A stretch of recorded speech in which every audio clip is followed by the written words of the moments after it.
ఆగండి. మీరు ఒకటి కాదు, 2 బొమ్మలు కావాలనుకుంటే? ఏది తీసుకోవాలో తెలుకపోతే? మన పక్షిపోలికి కూడా ఇదే సమస్య.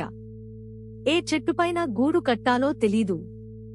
ఒకటి పండ్లు ఎక్కువ, మరొకటి చల్లగా ఉంటుంది. పోలి ఒక్క నిమిషం ఆగింది. రెండిటినీ చూసింది, ఆలోచించింది. చివరకు చల్లని చెట్టు ఎంచుకుంది. అందుకే మీరు కూడా ఆలోచించండి, ఎంచుకోండి. తప్పు అయినా పర్వాలేదు, మళ్ళీ నేర్చుకుంటాం.